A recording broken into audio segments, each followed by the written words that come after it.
요한복음 4장 11절에서 19절까지의 말씀 다 같이 한 목소리로 합독하시겠습니다. 여자가 이르되 주여 물기를 그릇도 없고 이 물은 깊은데 어디서 당신이 그 생수를 얻겠사옵나이까?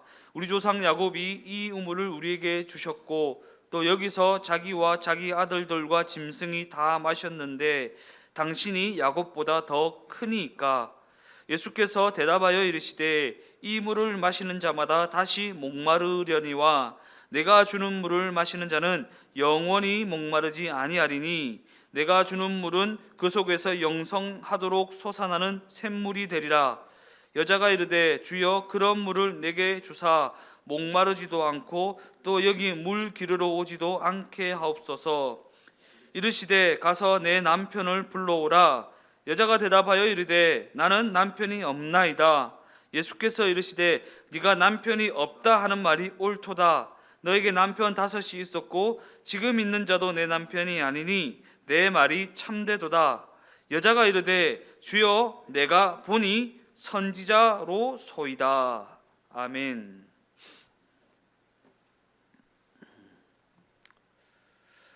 오늘 저는 읽으신 본문의 말씀을 가지고 작정하신 것은 반드시 이루신다. 작정하신 것은 반드시 이루신다. 이러한 제목을 가지고 함께 은혜를 나누어 보고자 합니다.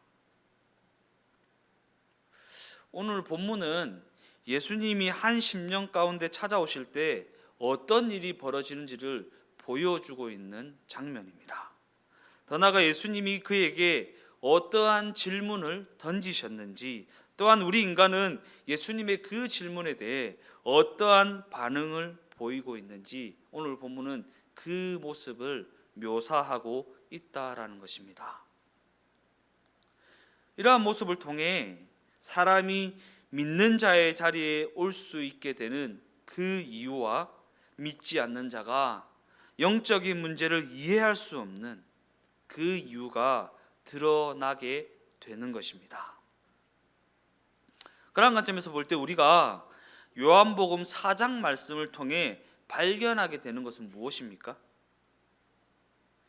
예수님은 사마리아 여인에게 당신이 하나님이라는 사실과 인간이 갈급해해야 할 영적 필요가 무엇인지에 대해 말씀해 주고 계시는데, 이에 대해 여인은 계속해서 인간적인 이해력의 범위 내에서만 반응하고 있다라는 것입니다. 하나님께서 하늘에 신령한 것을, 예수님께서 당신 앞에 서서 하늘에 신령한 것을 말씀해 주고 계시는데, 이 여인은 인간의 이해력이라는 그 범주 안에서만 이해하려고 하고 있다라는 것입니다. 예수님은 그 여인을 향해 물을 달라라는 말로 말을 거시며 당신이 누구인지 밝히고 계신데, 그럼에도 불구하고 그 여인이 예수님을 향해 보인 반응은 니고데모의 반응과 같은 방법론에 치우친 반응이라는 것입니다.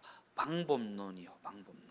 어떻게 사람이 모태에 다시 들어갔다 나올 수 있습니까? 라고 했던 니고데모처럼 이 여인도 어떻게 그런 일이 가능한 것입니까? 라는 질문만을 던지고 있다라는 것입니다. 하나님이 누구신지, 당신 앞에 서 계신 그 예수님이 누구신지에는 별로 관심을 가지지 않고 어떻게 그런 일이 있을 수 있겠습니까? 내게도 그런 일이 좀 있었으면 좋겠습니다. 그 방법을 좀 가르쳐 주십시오. 하나님에게는 전혀 관심이 없고 방법에만 치우쳐서 어떻게 하면 잘 먹고 잘 살 수가 있는 것입니까? 어떻게 하면 이 문제를 해결할 수 있는 것입니까? 어떻게 하면 내가 성공에 이룰 수 있을까요? 라는 것에만 관심이 있고 하나님 자신에게는 별다른 관심을 보이지 않고 내가 하나님이야 라고 말씀하고 계신데도 말입니다. 이처럼 사마리아 여인은 하늘의 신령한 것, 곧 진리에 속한 것을 자신의 수준에서 판단하고 그 수준을 가지고 이해하려고 하고 있다라는 것입니다. 이와 마찬가지로 우리 인간은 자신도 모르는 사이에 이러한 자만심을 가지고 살아가는데, 오늘 본문의 사마리아 여인도 예수님이 자신이 아는 수준에서 자신의 인간적인 이해력이라는 그 범주 안에서만 이해하려고 하고 있다라는 사실입니다. 요한복음 4장 10절 말씀입니다. 예수께서 대답하여 이르시되 네가 만일 하나님의 선물과 또 내게 물 좀 달라는 이가 누구인 줄 알았더라면 네가 그에게 구하였을 것이요 그가 생수를 내게 주었으리라. 다음 구절에서 이 말씀에 대한 여인의 반응이 이어지고 있습니다. 11절 말씀입니다. 여자가 이르되 주여 물기를 그릇도 없고 이 우물은 깊은데 어디서 당신이 그 생수를 얻게 싸움나이까. 여인의 말은 내가 보기에 당신에게는 물기를 두레박도 없는 것 같고 이 우물은 너무나도 깊은데 어떻게 당신이 나에게 생수를 주겠다고 말을 하는 것입니까? 라는 물음입니다.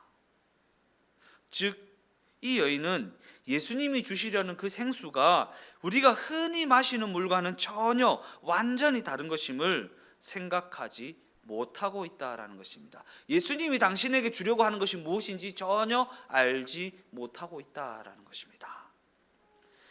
여인은 이어서 다음과 같은 물음을 쏟아놓습니다.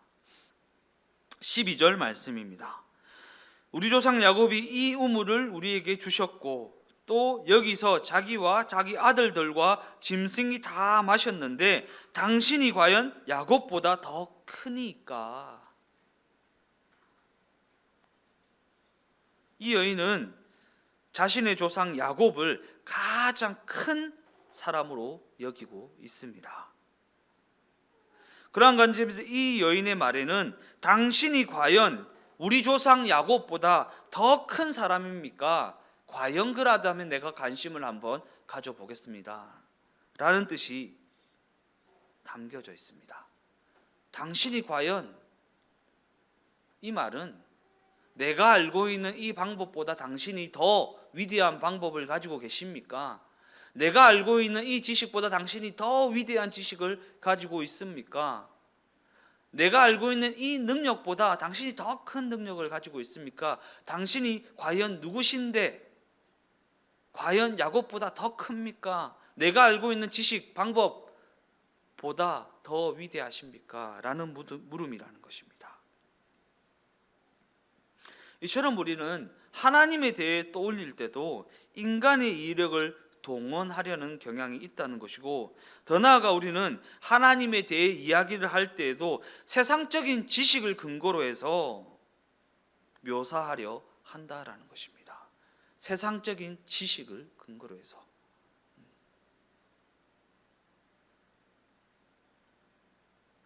야, 하나님이 내 일거수일투족을 다 알고 계신 것 같아. 참 하나님이 귀신같이 아신다. 그죠? 하나님이 귀신같이 아신다 이러죠. 하나님을 귀신이랑 동등한 위치에 놓고 비교하는 것입니다. 우리가 하나님에 대해 표현할 수 있는 표현이 그것밖에 없다라는 것입니다. 하나님에 대해, 과연 우리가 하나님에 대해 이야기하고 있는데 내가 알고 있는 수준의 범주 내에서만 묘사하려고 한다라는 것입니다. 이는 우리 인간이 하나님에 대한 영적인 눈을 뜨지 못하고 인간의 지식의 한계를 인정하지 아니하면 과연 그럴 수밖에 없다라는 것입니다. 그러한 관점에서 사마리아 여인이 예수님이 누구신지 감을 잡지 못하는 것은 사마리아 여인은 예수님을 이제 막 만난 사람에 불과하기 때문입니다. 이제 막 만난 사람에. 그래서 어쩌면 이는 당연한 반응이라고 할 수 있다라는 것입니다. 그렇다면 성경은 어떠한 이유에서 이 장면을 기록하고 있는 것일까? 우리는 요한복음 4장 말씀을 볼 때 결과론적인 관점을 가지고 이 여인이 얼른 예수님 앞에 무릎을 꿇고 엎드려서 주여 나를 불쌍히 여기소서라고 매달려야 할 것 같은데 이 여인은 왜 그러지 않을까라는 의아한 질문을 합니다. 예수님이 앞에 계시면 당장 무릎을 꿇고 주여 나를 불쌍히 여기소서 하고 예수님의 바지 끄덩이를 잡고 늘어져야 하는 것인데 왜 이 여인은 그러지 않지라는, 우리는 왜 그렇습니까? 모든 결과를 알고 있는 결과론적 관점을 가지고 성경을 보기 때문입니다. 나라면 당연히 그랬을 텐데라고 생각하는 것입니다. 그러나 이는 우리가 우리의 참모습을 전혀 알지 못하기 때문에 하는 생각입니다. 더 나아가 우리는 애초부터 우리가 하나님을 알아보았고 영생을 알았으며 진리를 인식했다고 착각하면서 과연 우리도 사마리아 여인과 같은 과정을 거쳐왔다라는 사실은 도무지 인정하려 하지 않는다라는 것입니다. 어리석은 저 사마리아 여인이라고 생각하지만 우리도 사마리아 여인과 같이 그 어리석음을 지나왔다라는 생각은 하지 못한다라는 것입니다. 이처럼 우리 모두는 기독교 신앙을 자기가 알고 있는 범위 내에서만 이해하려고 합니다. 그래서 하나님에 대한 이야기를 할 때도 인간적인 한계를 벗어나지 못하는 것입니다. 예수님의 머리털 하나 봐놓고 예수님을 다 아는 것처럼, 손톱 하나 봐놓고 예수님을 온전히 이해한 것처럼 그렇게 생각한다라는 것입니다. 그런 관점에서 보면 우리 모두는 기독교 신앙을 너무나도 모르고 있다라고 할 수도 있을 것입니다. 기독교 신앙이 말하고 있는 인간이라는 존재가 어떠한 존재인지 도무지 알지 못한다라는 것입니다. 성경이 나 자신에 대해 어떠한 진단을 내리고 있는지 도무지 알지 못하는 것입니다. 우리가 어떠한 존재였으며 지금은 어떻게 변화된 존재이며 더 나아가 우리 안에 세상적인 것들이 얼마나 많이 뒤섞여 있는지 전혀 생각하지 못한다라는 것입니다. 내 안에 있는 것이 선한 것이라고 착각하고 내 안에 있는 것이 정답이라고 생각하고 내가 가지고 있는 그 기준과 판단과 생각이 가장 옳다라고 여기며 살아가는 것입니다. 성경이 진단하는 인간의 참모습과 그 죄악됨에 대해 너무나도 무지한 채 살아가고 있다라는 것입니다. 그래서 너무나도 많은 이들이 자기만의 이상에 갇혀서 허황된 환상에 부풀어서 살아갑니다. 내 속에 있는 정답대로 하면 될 거야, 이렇게 해서 이렇게 하면 될 거야 라는 식으로 자신이 가지고 있는 생각이 늘 옳다라고 여기며 성경이 무엇이라고 권면하는데 전혀 들으려 하지 않는다라는 것입니다. 그렇게 가벼운 생각으로 무엇인가를 할 수 있고 무엇인가가 될 수 있다라는 결론을 너무나도 쉽게 내려버린다라는 것입니다. 저처럼 이 시대에 너무나도 많은 이들이 하나님의 다스림 가운데 살아가는 성도가 되었음에도 불구하고 여전히 이 여인의 질문에서 벗어나지 못하고 허황된 이상에 사로잡혀 살아간다라는 사실입니다. 하나님, 이렇게 해서 이렇게 하면 될 것 같은데 해도 될까요? 라는 식으로. 내 생각에는 이렇게 해서 이렇게 하면 이게 맞는 것 같은데 해도 될까요? 라는 식으로 말입니다.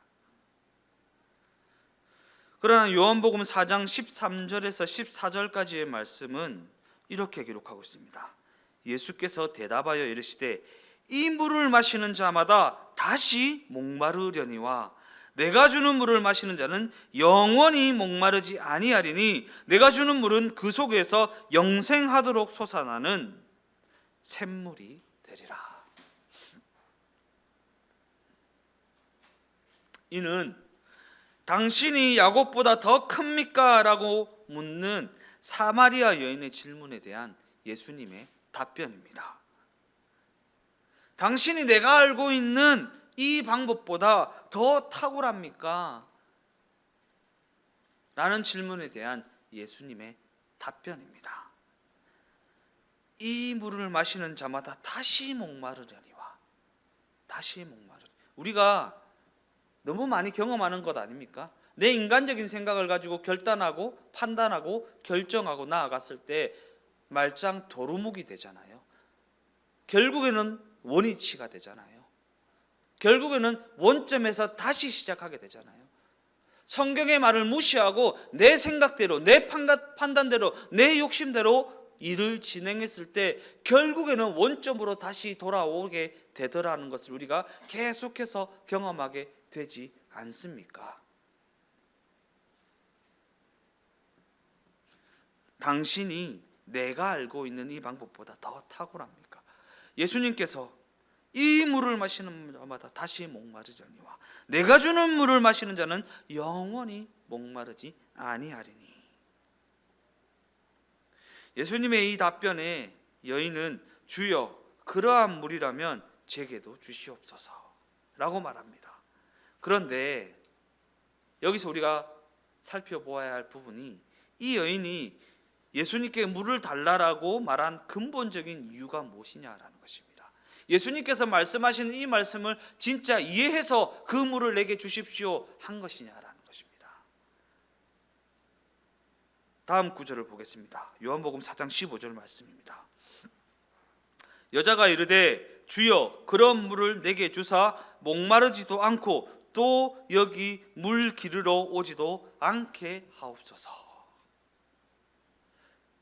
즉 이 여인이 물을 달라라고 말한 근본적인 이유는 다시는 물을 기르러 오지 않아도 되게 해달라는, 다시는 여기에 여기서 물 안 길러도 되게 해달라는 현실적인 문제였다라는 것입니다. 현실적인 문제.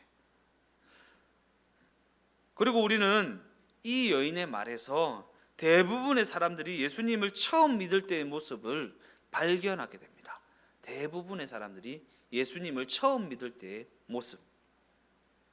왜냐하면 대부분의 사람들이 하나님을 처음 믿기 시작할 때 그들에게 가장 중요한 문제는 영적인 문제가 아니라 현실적인 문제에 있기 때문입니다. 그죠? 대부분 그렇죠? 대부분. 이처럼 우리 인간은 현실적인 문제 때문에 하나님을 찾기 시작합니다. 이를 부끄럽게 여기라는 말이 아닙니다. 어쩌면 이는 너무나도 당연한 일이기 때문입니다. 우리 인간은 영적 진리에 대해서는 너무나도 무지한 존재이기 때문이고 이러한 무지함 때문에 하나님 앞에 은혜와 긍휼을 구하게 되기 때문입니다. 그러나 그럼에도 불구하고 우리는 이러한 사실을 인정하려 하지 않습니다. 왜냐하면 우리는요 자신 스스로가 꽤나 쓸모 있는 존재라고 여기며 살아가고 있기 때문입니다. 내 속에 있는 이 정답이 꽤나 쓸모 있다라고 생각하며 살아가고 있기 때문입니다. 그래서 예수님이 이 여인에게 무엇이라 요구하십니까? 16절 말씀입니다. 이르시되 가서 내 남편을 불러오라. 예수님은 영원토록 솟아나는 생수를 달라고 요청하는 여인의 말에 난데없이 남편을 불러오라고 말씀하십니다. 왜 갑자기 이 여인에게 남편을 불러오라고 말씀하셨을까? 우리가 여기서 좀 주의해서 살펴보아야 할 점은 그 초점이 남편이 아닌 여인에게 있다. 이 설교할 때 대부분 남편에게 첫 번째 남편, 두 번째 남편, 세 번째 남편을 언급하면서 남편에게 초점을 맞춰서 설교하는 경우가 있는데 이 말씀의 초점은 남편에게 있는 것이 아니라 여인에게 있습니다. 우리가 이 점을 주의해서 살펴봐야 합니다.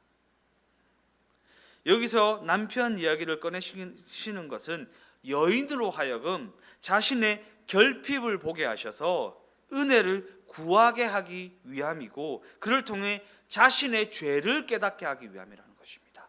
자신의 결핍을 보게 하시고 그 결핍을 통해 하나님께 은혜를 구하게 하기 위함이고 그 은혜를 구하는 일을 통해 자신의 죄를 깨닫게 하기 위해서 이러한 과정을 거치게 하신다라는 것입니다. 이처럼 우리는 자신의 현실적인 문제 때문에 하나님을 찾게 되지만 그를 통해 우리가 하나님 앞에 서게 되는 순간 우리는 죄의 문제를 지적받게 된다라는 사실입니다. 왜 그렇습니까? 죄를 지적받지 않고 기독교 신앙을 가질 수 있는 사람은 없기 때문입니다. 죄를 지적받지 않고 기독교 신앙을 가질 수 있는 사람은 없기 때문입니다. 자신이 죄인이란 것을 인정하지 않으면 결단코 기독교 신앙을 가질 수 없기 때문입니다. 그리고 우리가 가장 주목해서 보아야 할 부분이 이 지점이라. 사마리아 여인의 이 대화에서 가장 주목하여 보아야 할 부분이 바로 이 지점이라는 사실입니다. 그러한 관점에서 기독교 신앙이라고 하는 것은 자신이 죄인이라는 사실을 마음속 깊은 곳으로부터 인정하는 자리로 나아가는 것입니다. 하나님께서는 우리를 그 자리로 계속해서 몰아붙입니다. 현실적인 문제를 계속해서 터트림으로 나 자신이 추악한 죄인이라는 것을 인정하는 자리로 몰아내신다라는 것입니다. 그렇다면 성경은 죄의 시작점을 무엇이라고, 어디라고 정의하고 있는가? 죄가 어디서부터 시작된다라고 말하고 있는가? 성경은 죄의 시작점이 우리가 하나님을 모른다는 사실이 있다라고 말합니다. 사람을 죽이고 욕하고 때리고 훔치고 도둑질해서가 아니라 하나님을 모르는 사실에 있다. 하나님을 모른다는 사실에 있다라고 말하고 있다라는 것입니다. 즉 성경은 우리가 얼마나 도덕적으로 살고 얼마나 떳떳하고 얼마나 정직하게 사느냐를 묻는 것이 아니라 우리가 하나님을 모른다는 사실을 지적하고 있다라는 사실입니다. 하나님을 모른다. 우리가 도둑질하고 허랑방탕하며 살아가는 것은 하나님을 모르기 때문이라는 것입니다. 그러한 관점에서 사마리아 여인의 가장 큰 죄는 무엇입니까? 당신 앞에 서 계신 예수님을 몰라보았다는 죄입니다. 몰라보았다. 그런데 예수님께서는 그에게 죄를 인식시키실 때 네가 나를 알아보지 못하는구나 라고 직접적인 지적을 하지 않습니다. 왜 그렇습니까? 왜 예수님이 내가 하나님인데 왜 나 못 알아봐? 이런 식으로 왜 지적하지 않으시냐라는 것입니다. 왜냐하면 그 여인은 하나님을 모르는 그 큰 죄를, 하나님을 몰라보는 그 큰 죄를 인식하지 못하는 상태에 있었기 때문입니다. 죄에 대한 감각이 없으면 하나님을 몰라본다는 그 큰 죄를 인식할 수가 없기 때문입니다. 그래서 예수님은 죄에서 비롯된 현상을 통해 죄의 문제를 다루어 나가시는 것입니다. 죄에서 비롯된 현상을 통해 우리의 삶에 나타난 현상을 보여주심으로 말미암아 죄의 문제를 인식하게 하신다라는 것입니다. 현상을 통해. 그러한 관점에서 우리가 회개의 자리를 찾게 되는 경우도 이와 같은 원리입니다. 우리가 회개하는 자리를 찾게 되는 이유가 거기 이와 같은 원리에 있다라는 사실입니다. 우리가 처음으로 회개의 자리를 찾았던 순간을 떠올려 보면 우리가 영적인 죄악됨을 깨닫게 되는 영적인 차원에서 영적인 죄를 깨닫게 돼서 회개의 자리를 찾는 것이 아니라 도덕적 윤리적 차원에서 죄악됨을 지적받음을 통해 회개의 자리를 찾게 된다라는 그죠? 예전에 우리가 많이 들었던 얘기들 있죠. 1907 영적 대각성이 일어났을 때 길선주 장로가 회개를 시작할 때 뭐로 시작했어요? 훔친 거. 이웃집 남편이 나에게 맡긴 그 돈을 내가 훔쳤다라는 도덕적 윤리적 죄를 지적받음으로 말미암아 회개의 자리를 찾았지만 그 자리를 찾아서 하나님 앞에 서는 순간 근본적인 죄를 깨닫게 하시더라라는 것입니다. 자신의 죄악됨이 하나님을 모르는 죄의 증상으로 말미암아 나타났다는 것은 아직까지는 알지 못하지만 그러한 지적을 통해 자신의 죄악됨을 깨닫게 되고 그 죄악됨이 하나님을 모르는 것에서 시작되었다는 것을 알게 되어진다라는 것입니다. 이처럼 하나님께서는 우리에게 죄인됨을 인식시키실 때 우리를 항복시키기 위해서 구체적인 경험과 구체적인 사건을 통해 죄를 지적하십니다. 그리고 우리가 그 지적 앞에 꼼짝달싹 할 수 없는 것은 구체적인 사건을 통해, 구체적인 경험을 통해 우리를 항복시키셔서 우리의 죄악됨을 깨닫게 하시기 때문이라는 것입니다. 이처럼 우리는 그러한 과정을 통과해 나감을 통해 하나님을 알지 못하는 것이 얼마나 큰 죄인지를 서서히 깨달아 나가기 시작하는 것입니다. 이처럼 우리의 구원은 우리의 인식이나 우리의 회개함을 통해 시작되는 것이 아닙니다. 우리는 회개하고 예수 믿으라, 그래야 구원받는다, 이렇게 얘기하죠. 회개하고 예수 믿으라, 그래야 구원받고 천국 간다, 이렇게 얘기하죠. 그러나 성경은 우리의 구원이 우리가 죄를 인식하는 것이나 우리가 회개하는 것을 통해 시작되는 것이 아니라고 말하고 있다라는 사실입니다. 그렇다면 과연 우리의 구원은 언제 시작되게 되는 것인가? 언제 시작되게 되는 것인가? 본문 19절 말씀입니다. 여자가 이르되 주여 내가 보니 선지자로소이다. 선지자로소이다.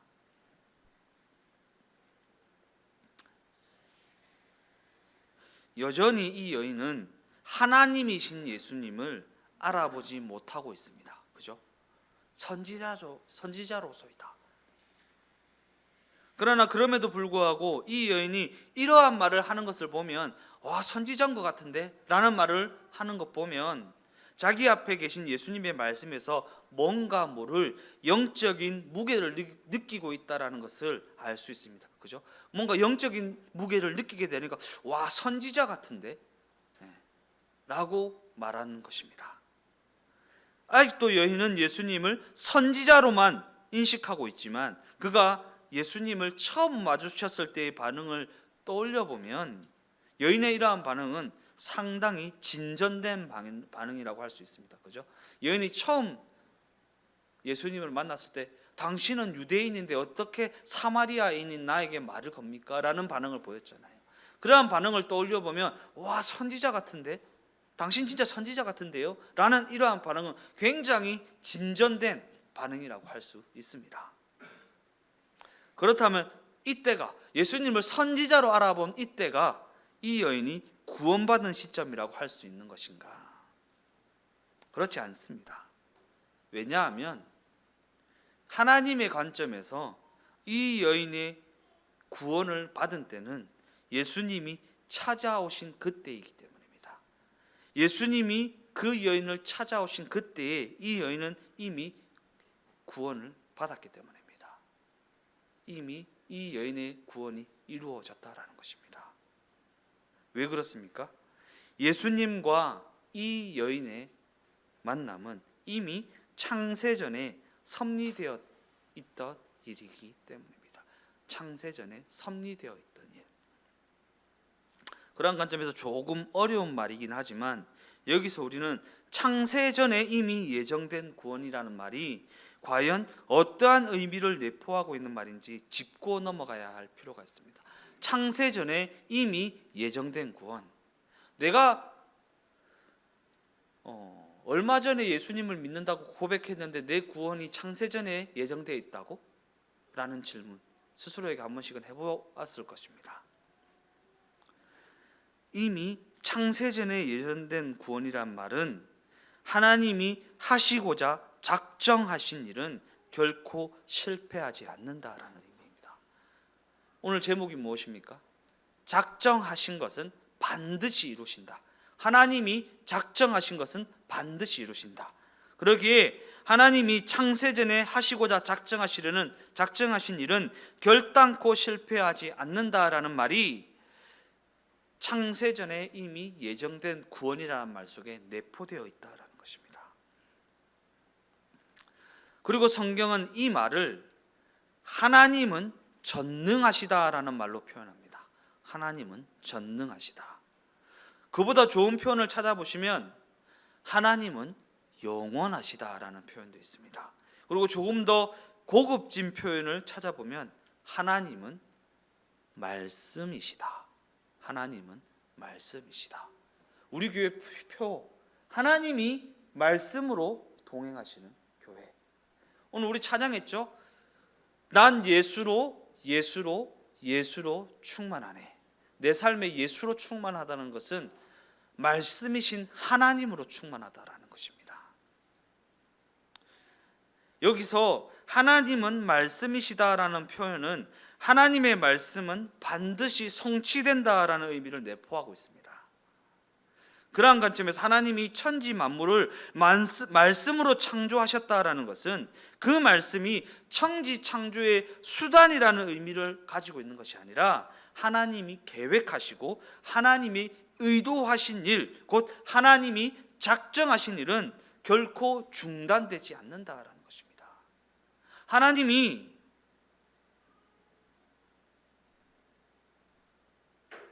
천지로 그렇게 하나님께서 천지를 말씀으로 창조하셨다라는 이 말에는 그가 계획하시고 그가 작정하신 것은 반드시 이루어진다라는 하나님의 의지가 담겨져 있다라는 것입니다. 하나님의 의지요. 하나님의 의지. 이게 무서운 거예요.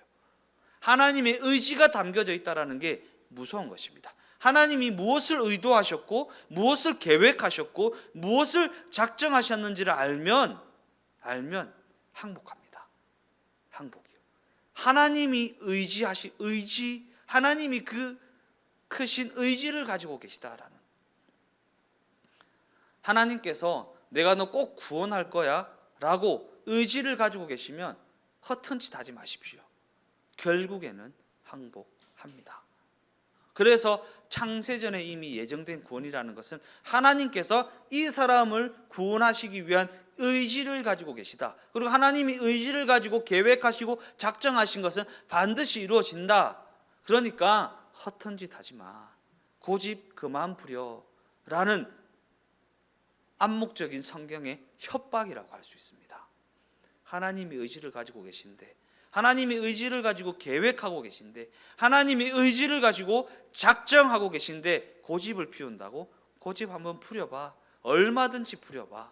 라는 그러한 암묵적인 협박이 성경의 메시지 속에 담겨져 있다라는 것입니다. 즉 하나님은 능력의 차원에서나 진념의 차원에서나 뜻하신 바는 반드시 이루신다라는 것입니다. 그러기에 하나님이 누군가를 구원하시기로 작정하셨다면 그 구원은 반드시 이루어진다. 죽기 직전에 이루어지는 한이 있더라도 반드시 이루어진다. 반드시 이루어지는데 왜 죽기 직전까지 그 고통을 감수하며 버티고 견딥니까? 항복하라라는 것입니다. 항복하라. 그런데 하나님은 작정하신 그 일을 우리의 삶이라는 우리의 현실 속에서 이루어 가십니다. 우리의 삶이라는 우리의 현실 속에서. 하나님은 우리를 향한 계획을 반드시 이루시고야 마는데 우리에게 친히 찾아오셔서 우리의 삶이라는 우리의 현실 속에서 우리를 설득하시고 우리에게 말씀하시고 우리의 삶에 간섭하시는 방법으로 이루어 나가신다라는 것입니다. 과연 우리가 그 일하심에, 그 구원하심에 항복하지 않을 수 있을까? 항복하지 않을 수 있을까? 물론 우리는 하나님의 그 일하심에, 하나님의 그 작정하신 구원하심에 반대할 수는 있습니다. 반대할 수는 있습니다.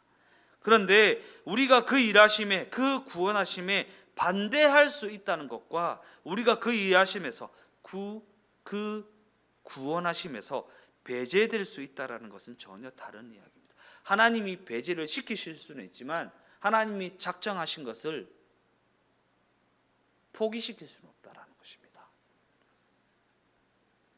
즉 하나님께서는 우리의 삶에 간섭하심을 통해 우리의 심령 가운데 친히 찾아오시지만 그럼에도 불구하고 우리는 고집을 부리고 쉽게 항복하지는 않는다는 것이고, 그러나 그럼에도 불구하고 결국에는 항복하게 되는 날이 다가온다라는 사실입니다.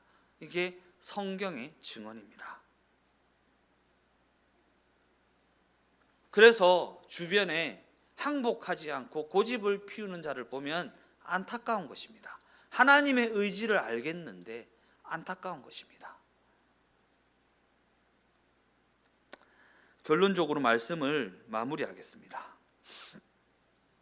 과연 우리의 구원은 내가